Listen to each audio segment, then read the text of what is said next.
Magandang umaga! Kumusta po? Narito po ulit ang update natin para sa lagay ng ating panahon.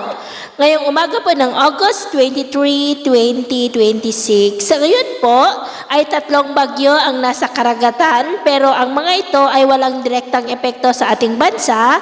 Pero ang dating bagyong Neneng na nasa labas ng PAR ay patuloy pa rin po nito na nahahatak ang habagat na siya po ngayong nakakaapekto lalo na po sa kanluran ng Luzon.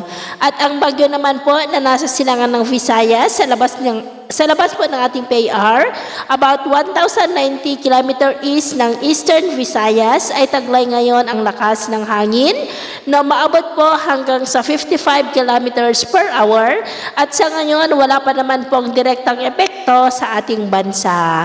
Ang bagyong Saudel naman po na nasa silangan ng Luzon, about 2,250 km east ng Cagayan, ay maituturing na po na super typhoon at taglay na ang lakas ng hangin na maabot na po hanggang sa 205 km per hour at kumikilos pa west, northwestward habang mas pinapalakas po nito ang habagat at posible na makapasok sa ating area of responsibility mamayang gabi o bukas ng madaling araw at tatawagin na po sa local name na bagyong Obet at posible rin po na mahigop nito ang isang bagyo na nasa silangan nga po ng Visayas. At maliban sa mga bagyo ngayon ay posible pa na may mabuo na mas malakas na bagyo sa susunod na linggo na siya pong patuloy na magpapalakas ng habagat. At sa lagay naman po ng ating panahon, ngayong madaling araw ay maayos naman ang panahon sa malaking bahagi ng bansa, lalo po sa silangang bahagi.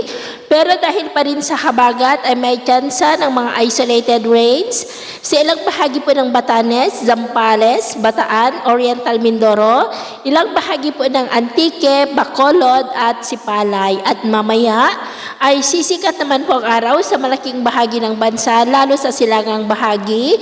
Pero dahil pa rin sa habagat ay asahan ang maulap pa rin po na kalangitan with isolated rains sa ilang bahagi ng Zambales, Bataan, Batanes, Ilocos Region, Metro Manila, ilang bahagi po ng Rizal, Cavite, Mindoro, Antique, Sipalay, Hinubaan at dyan po sa may Tagbilaran. At mamayang hapon, mas maraming lugar ulit ang makakaranas ng mas maulap na kalangitan with isolated rains, lalo na po dito sa Luzon at Western Visayas.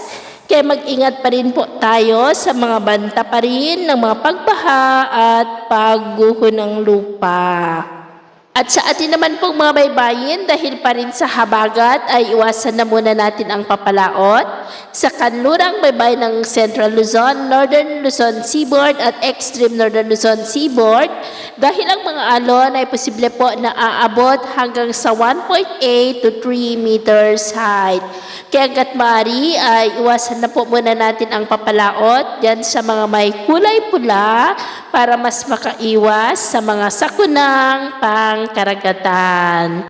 So, yun po ng latest update natin sa araw na ito. Ako po muli si James na nagsasabing sa kahit anong pagsubok po na darating sa ating buhay, huwag po tayong mawawalan ng pag-asa. Thank you and God bless!